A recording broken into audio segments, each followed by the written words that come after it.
തൻ്റെ നിഴലിനൊപ്പം ഓടിയ ആൺകുട്ടി. അവൻ ഓടി എല്ലാ ദിവസവും രാവിലെയും വൈകുന്നേരവും പൊടി നിറഞ്ഞ റോഡുകളിൽ, നെൽപ്പാടങ്ങൾക്കിടയിലൂടെ, കുരയ്ക്കുന്ന നായ്ക്കളെയും കൗതുകമുള്ള പശുക്കളെയും കടന്ന്. പക്ഷേ എത്ര വേഗത്തിൽ ഓടിയാലും ഒരു കാര്യം അവനിൽ തന്നെ തുടർന്നു: അവൻ്റെ നിഴൽ. ചിലപ്പോൾ അവൻ്റെ അരികിൽ, ചിലപ്പോൾ പിന്നിൽ, ചിലപ്പോൾ അത് അവനെ പരിഹസിക്കുന്നത് പോലെ മുന്നിൽ നിന്നു. അരുൺ അതിന് വെറുത്തു. സ്കൂളിലെ ഏറ്റവും വേഗതയേറിയവനല്ല അവൻ, ഏറ്റവും മിടുക്കനല്ല, ഏറ്റവും ഉച്ചത്തിലുള്ളവനുമല്ല. ശ്രമിച്ച ആൺകുട്ടിയായിരുന്നു, അവൻ്റെ പരമാവധി പരിശ്രമിച്ചവൻ, ആരെങ്കിലും ശ്രദ്ധിക്കുമെന്ന് നിശബ്ദമായി പ്രതീക്ഷിച്ചവൻ. എന്നാൽ ലോകം പരിശ്രമത്തിന് പ്രതിഫലം നൽകിയില്ല, പക്ഷെ അത് ഫലങ്ങൾ നൽകി. അതിനാൽ അവൻ കൂടുതൽ വേഗത്തിൽ ഓടി, നേരത്തെ ഉണർന്നു, കൂടുതൽ സമയം പരിശീലിച്ചു.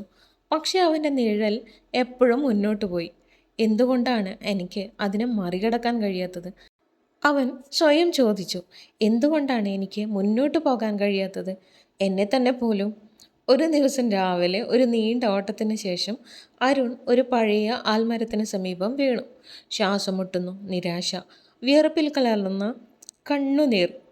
അപ്പോഴാണ് അവൻ ഒരു ശബ്ദം കേട്ടത്, ഉണങ്ങിയ ഇലകൾക്കിടയിലൂടെ കാറ്റുപോലെ മൃദുവായി. നിങ്ങളുടെ ജീവിതം അതിനെ ആശ്രയിച്ചിരിക്കുന്നു എന്നതുപോലെ നിങ്ങൾ ഓടുന്നു. മരത്തിനടിയിൽ കാലുകൾ കുത്തിയിരുന്ന വൃദ്ധ സന്യാസി പറഞ്ഞു. അരുൺ കണ്ണു ചിമ്മി. എനിക്ക് ജയിക്കണം, ഒടുവിൽ എനിക്ക് മികച്ചതാകണം.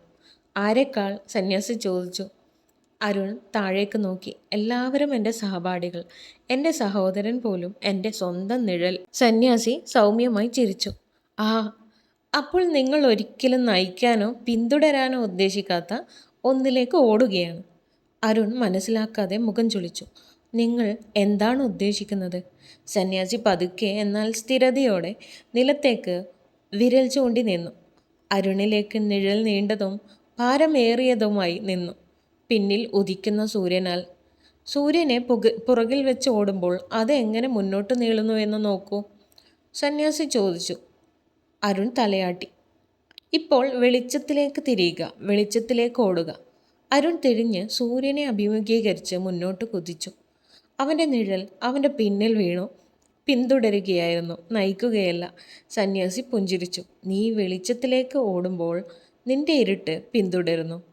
അരുൺ നിന്നു, പിന്നിലെ നിഴലിനെ നോക്കി. ആദ്യമായി അത് അവൻ്റെ അരികിലല്ല, അത് അവൻ്റെ പാതയെ തടയുകയല്ലായിരുന്നു, അത് നിശബ്ദമായി പിന്തുടരുകയായിരുന്നു. അത് ചെയ്യേണ്ടതുപോലെ സന്യാസി വീണ്ടും ഇരുന്നു. നിങ്ങളുടെ നിഴൽ നിങ്ങളുടെ ഭാഗമാണ്, പക്ഷെ അത് നിങ്ങളെ നിർവചിക്കുന്നില്ല. ഉള്ളിലുള്ളതിനെ മറികടക്കാൻ നിങ്ങൾക്ക് കഴിയില്ല, പക്ഷേ നിങ്ങൾ എന്തിലേക്ക് ഓടണമെന്ന് നിങ്ങൾക്ക് തിരഞ്ഞെടുക്കാം. ആ ദിവസം എന്തോ ഒന്ന് മാറി.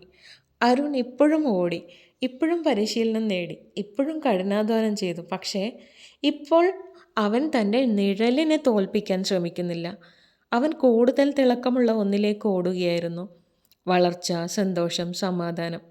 വെളിച്ചത്തിലേക്കുള്ള ഓരോ ചുവടും വയ്ക്കുന്തോറും സമ്മർദ്ദം കുറഞ്ഞു. അവൻ മികച്ചവനാകാൻ ഓടുകയായിരുന്നില്ല, അവൻ ഇതിനകം ആരാണെന്ന് കൂടുതൽ അറിയാൻ ഓടുകയായിരുന്നു. അത് എല്ലാ വ്യത്യാസവും വരുത്തി. മോറൽ: യഥാർത്ഥ മത്സരം നിങ്ങളോട് തന്നെയാണ്. If you love to watch this video, you can comment, like, share and please subscribe.